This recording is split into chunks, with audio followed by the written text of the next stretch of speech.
PV அறுசுவை cooking சேனலுக்கு உங்களை வரவேற்கிறேன்.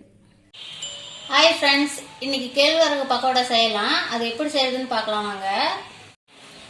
இப்போ நான் பெரிய வெங்காயம் 4 எடுத்திருக்கேன். இதை நீல வாக்கில் கட் பண்ணி வச்சிருக்கிறேன். இந்த மாதிரி பாத்திரத்தில் சேர்த்துக்கலாம்.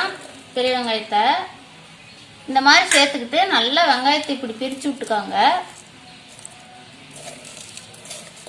இந்த மாதிரி போட்டு பிணைஞ்சிங்கனாவே அதே பிரிஞ்சுக்கும். இப்போ பாருங்கள், நல்லா வெங்காயம் இந்த மாதிரி பிரிஞ்சிருச்சு. நம்ம இப்போ கேழ்வரகு மாவு சேர்த்துக்கலாம். இந்த மாதிரி பவுலில் நான் 1 பவுல் மாவு எடுத்துருக்கிறேன்.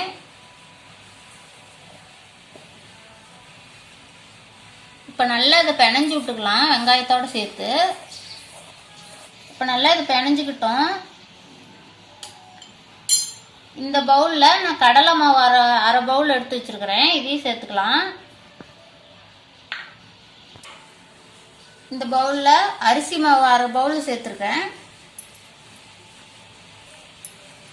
ஒரே பவுலில் தான் நான் எல்லா மாவுமே அளவு எடுத்துருக்கிறேன். இந்த மாவுல சேர்த்து இந்த வெங்காயத்தோடு நல்லா பிசைஞ்சு எடுத்துக்கலாம்.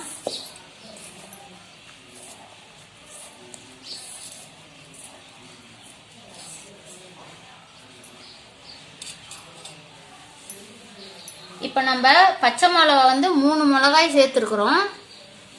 நீல வாக்கில் கட் பண்ணி நம்ம கருவேப்பிலை தேவையான அளவு எடுத்துக்கலாம். மல்லியில் தேவையான அளவு எடுத்துக்கலாம். இதுலேயே நல்லா சேர்த்து மாவோட பிசைஞ்சு எடுத்துக்கலாம். நான் ஒரு 7 பல்லு பூண்டு தட்டி வச்சிருக்கிறேன். அதையும் சேர்த்துக்கலாம். இப்போ எல்லாத்தையும் சேர்த்து நம்ம பிசைஞ்சு எடுத்துக்கலாம். உப்பு தேவையான அளவு சேர்த்துக்கலாம்.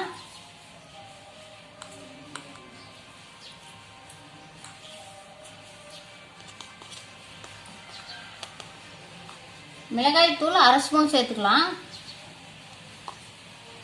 உங்களுக்கு காரம் அதிகமாக வேணும்னா கூட இன்னும் கொஞ்சம் மிளகாய் தூள் சேர்த்துக்கலாம். கொஞ்சம் கொஞ்சமாக தண்ணி ஊற்றி பசைஞ்சு எடுத்துக்காங்க.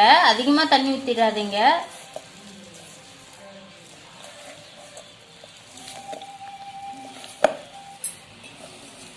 இங்கே பாருங்கள், இப்போ பக்கோடாவுக்கு மாவு ரெடி ஆயிடுச்சு. நீங்கள் ரொம்ப தண்ணியாகவும் இல்லாமல் ரொம்ப வரவரன்னு இல்லாமல் இந்த மாதிரி மாவு எடுத்துக்கோங்க. அப்போ தான் நமக்கு பக்கோடா நல்லா வரும்.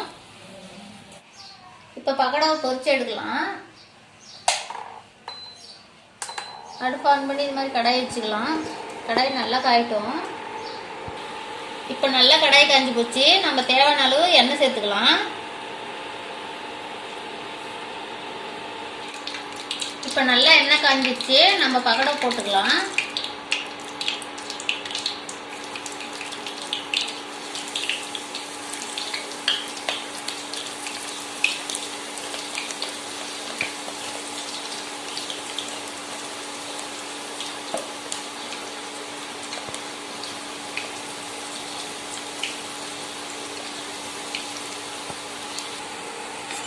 இந்த மாதிரி பக்கோடாவை நல்லா திருப்பி போட்டுக்காங்க. பக்கோடா நல்லா வெந்துருச்சு. நம்ம இப்போ எல்லாத்தையும் எடுத்துக்கலாம். ரொம்ப இது ஈஸிங்க. நீங்கள் எப்போ வேணாலும் இதை செஞ்சு சாப்பிடலாம். ரொம்பவும் நல்லாயிருக்கும். ஹெல்தியான ஸ்நாக்ஸும் கூட.